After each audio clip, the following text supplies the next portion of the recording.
السلام علیکم، میں ہوں عامر خان۔ خوش آمدید، پیش ہیں آج کی اہم خبریں۔ اور میں ہوں سارا علی۔ آئیے شروع کرتے ہیں آج کی پہلی خبر سے۔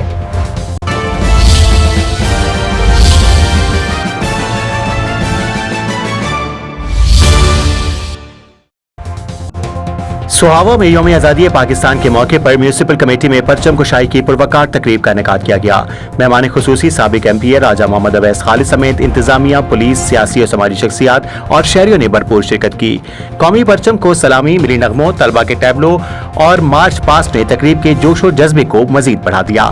مقررین نے آزادی کی قدر، قومی اتحاد اور ملک کی ترقی اور استحکام کے لیے اپنا کردار ادا کرنے پر زور دیا۔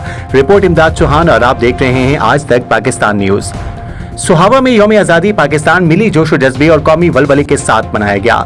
میونسپل کمیٹی سہاوا میں پرچم کشائی کی پروقار تقریب منعقد ہوئی، جس کے مہمان خصوصی سابق ایم پی اے راجہ محمد اویس خالد تھے۔ تقریب میں D S P Sohawa Ikramullah Niazi, assistant commissioner Ghazala Asghar, municipal committee کے سی ای او اختر اسلام سمیت سیاسی، سماجی اور کاروباری شخصیات، انتظامیہ، افسران اور ملازمین اور شہریوں نے شرکت کی۔ قومی پرچم سر بلند کیا گیا تو قومی ترانے کی گونج سے فضا حب الوطنی کے جذبے سے معمور ہو گئی۔ تھانہ پولیس سہاوا کے چاکو چوبند دستے نے قومی پرچم کو باوقار سلامی پیش کی اور گراؤنڈ میں مارچ پاسٹ کرتے ہوئے تقریب کے وقار میں اضافہ کیا۔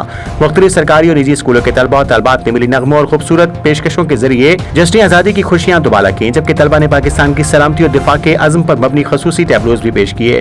مہمان خصوصی راجہ محمد اویس خالد نے اپنے خطاب میں کہا کہ آزادی ہمارے بزرگوں کی لازوال قربانیوں کا ثمر ہے، جس کی قدر کرتے ہوئے ہمیں ملک کی ترقی، استحکام اور خوشحالی میں اپنا کردار ادا کرنا چاہیے۔ ڈی ایس پی اکرام اللہ نیازی اور اسسٹنٹ کمشنر غزالہ اصغر نے بھی ملکی سلامتی، امن، خوشحالی اور ترقی کے لیے ہر فرد کو اپنی ذمہ داریاں احسن انداز میں ادا کرنے پر زور دیا۔ تقریب کے اختتام پر پاکستان کی سلامتی، ترقی، خوشحالی اور استحکام کے لیے خصوصی دعا کی گئی، جبکہ شرکا نے وطن عزیز کی سالمیت اور روشن مستقبل کے لیے متحد ہو کر کردار ادا کرنے کے عزم کا اظہار کیا۔